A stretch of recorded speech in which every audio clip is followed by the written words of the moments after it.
안녕하세요. 행정행금행TV 금연행정사입니다. 제가 오늘 말씀드릴 내용은 반성문에 대해서 좀 얘기를 합니다. 살다 보면은 반성문을 좀 쓸 때도 많죠. 특히 학생 때는 반성문을 좀 많이 써보신 분도 있을 텐데요. 근데 사회생활을 하다가도 우리가 반성문을 쓸 때가 있습니다. 특히나 이제 어떤 사업을 하거나 뭔가를 할 때 어떤 법을 위반하게 되면은 우리 반성문을 많이 쓰죠. 특히나 형사사건 같은 경우에는 반성문을 쓰는 경우가 많을 겁니다. 제가 이제 행정사를 하기 전에는 이제 로펌에서 이제 15년 정도 이제 근무를 했었는데, 이 반성문 하나만 잘 써도 특별하게 변호사를 선임하지 않고도 본인 스스로 형사사건을 해결할 수 있는 부분이 제가 개인적인 생각으로는 한 60% 이상은 되는 것 같습니다. 근데 대부분 이제 형사사건만 있으면은 변호사를 찾으시는데요. 근데 제 개인적인 생각으로는 그동안의 여러 가지 이제 로펌의 근무라든가 지금까지 행정사를 하면서 이제 생각해 본 바로는 반성문을 어떻게 잘 쓰냐에 따라서 어떤 결과가 많이 달라지는 것 같아요.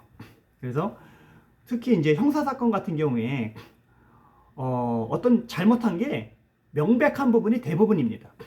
정말로 법리적으로 다퉈야 되거나 아니면 증거의 어떤 증거 능력에 관한 거라든가 증명력에 관한 부분이라든가 이런 부분에서 어떤 복잡하고 법리적 부분을 다툰다고 하게 되면 마땅히 변호인을 선임해서 해야 되는 게 맞지만, 그렇지 않은 사건들이 많아요. 단순하게 술 먹고 공무집행 방해를 했다든가 아니면은 우리 행정법에도 형사 벌칙 규정이 있거든요. 여러 가지 행정 법칙 규정을 위반해 가지고 형사 처벌을 받는다든가, 예를 들면 청소년 주름하든가 아니면 불법 식품을 판매한다든가, 이런 부분들은 잘못한 부분이 명확하거든요. 이거는 뭐 어떤 법리적인 다툴 수 있는 사건들이 아니라 그냥 잘못한 거예요. 그냥 판사님 앞에 가서 저 잘못했습니다. 다시는 하지 않겠습니다. 선처해 주십시오. 이 내용을 반성문을 쓸 때 어떻게 판사가 읽고 뭔가 감동을 받을 수 있고 이 사람이 얼마나 반성하고 있는지를 느낄 수 있을 정도로 반성문을 잘 써주면 그것만 갖고도 형사재판이라든가 여러 가지 행정 절차에서 감경을 받을 수 있는 요소가 된다는 겁니다. 그래서 반성문을 본인이 어떤 글 능력이 있어서 잘 쓴다면 그렇게 하셔도 반성문을 잘 써서 행정이든 형사든 어떤 문제를 해결할 수가 있습니다.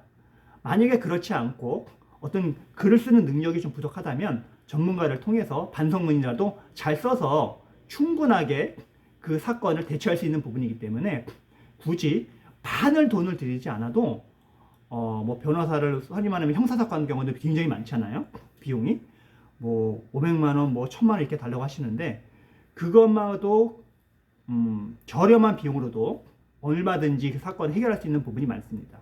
그래서 반성문 하나로도 얼마든지 사건을 잘 처리할 수 있는 부분이기 때문에 내 사건이 어떤 사건의 유형인지를 먼저 잘 판단하셔서 단순하게 내가 죄를 진 게 명백한 사건 같은 경우에는 반성문 하나라도 잘 써서 충분하게 그 사건을 해결할 수 있는 부분이기 때문에 반성문과 플러스 또 다른 사람들의 가족들의 탄원서까지 잘 써주시면 좋겠죠.